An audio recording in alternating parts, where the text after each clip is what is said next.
officer. The Santaquin officer died at the scene. Our entire department is hurt, and the family of the officer is hurt because of a senseless act by one individual. They're in shock, they're devastated. To honor a fallen officer, we often have a procession.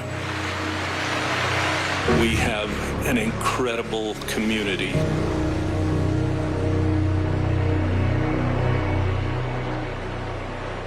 This is breaking news from KSL.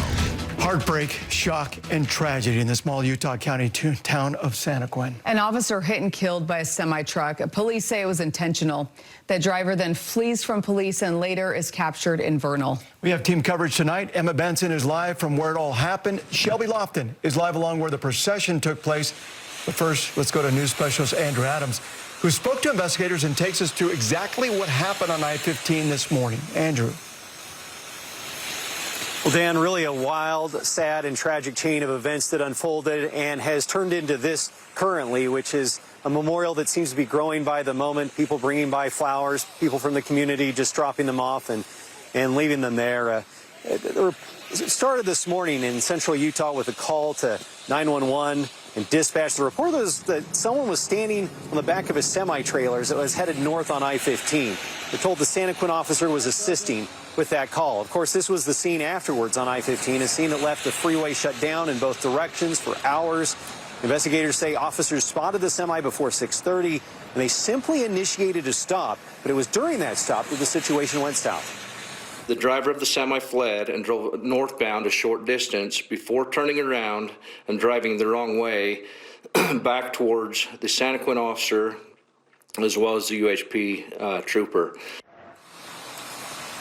As police are describing it, the semi hit the Santaquin officer, also his car, as well as a UHP trooper's cruiser. We're told the officer was killed during the collision. Police say the suspect ran from the scene and then is believed to have stolen multiple cars, including a white Ford F-150. They put out that description along with the driver's license photo of 42-year-old Michael Aaron Jane, who they identified as the suspect. Finally, just before 11:45, we learned Jane had been apprehended. Investigators say he was taken into custody near Vernal in a short pursuit where he wrecked. Police have not yet identified the officer who was killed. Unclear exactly when that will happen, and still a lot for investigators to look into in this case, including just how exactly this all started early this morning. Now back to the studio. Yeah, what a brazen act today. Andrew, thanks for that report.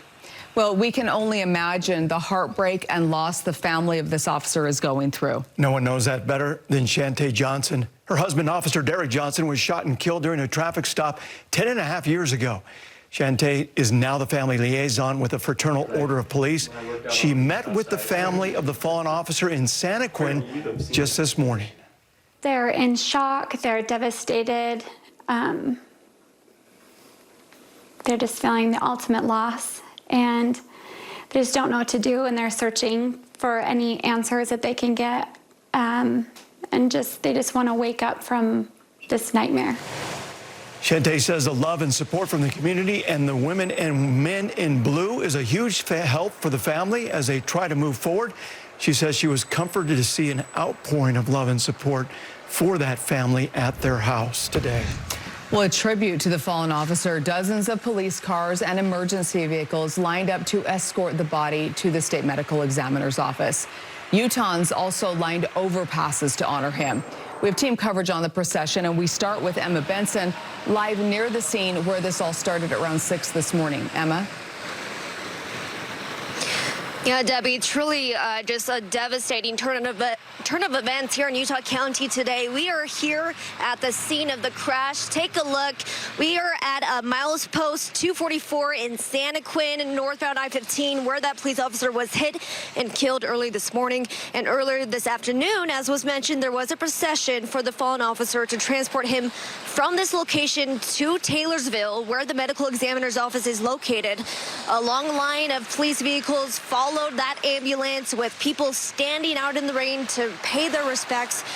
Again, like Andrew mentioned, we don't know the identity of the officer or how long exactly he had been on the force, but it's clear that his death leaves a big hole in the police department and in his family, as evidenced by Santaquin Police Sergeant Mike Wall. We have family members who will miss their father at their nearing wedding.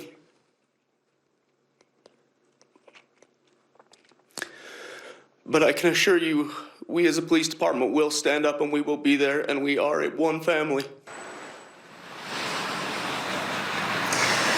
Yeah, he thanked the other agencies in Utah as well as the community for all of their support, asking that we all stand up as one during this difficult time. And Santaquin Mayor Dan Olson also spoke today, saying that this really is a difficult loss.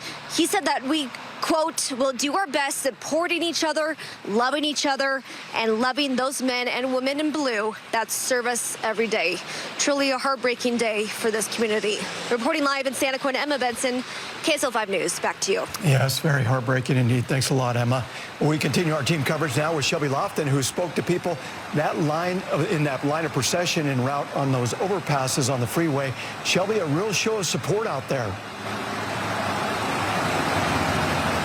Dan, it was amazing to see. We're here in Draper, just a little bit north of Point of the Mountain, and there were dozens of first responders wearing uniforms from across Salt Lake and Utah counties, but also members of the community, people who heard about this on their phones, who were watching the news and saw what had happened. They pulled over and stopped to pay their respects today. People lined up for miles up and down I-15. I spoke to one woman clear down in Springville who watched this, and she said it was an incredibly moving experience for her and her husband. No matter the weather today, the chance to pay respects to a fallen officer brought people from all walks of life to the procession route. We saw first responders from several departments park their vehicles with their lights flashing. Draper City firefighters draped the American flag across the overpass as this escort drove underneath. And a couple in Utah County pulled over when they saw dozens of emergency vehicles parked for miles along the freeway. Leslie Lundgren told me they stood alongside strangers who took off their hats and silently watched as this procession drove by. One man stood holding an American flag. She said moments before those cars came through carrying the body of this fallen officer, something powerful happened. There was a really, really big dark cloud that kept quickly moving, kind of shifting. We got some video footage of it, but the clouds were just moving pretty quick, just to right where the procession was about to start. And it started to the sky started to clear, and it almost just looked like the sun was shining through right before the procession was coming through. And Lundgren said she had never seen a procession for a fallen officer before.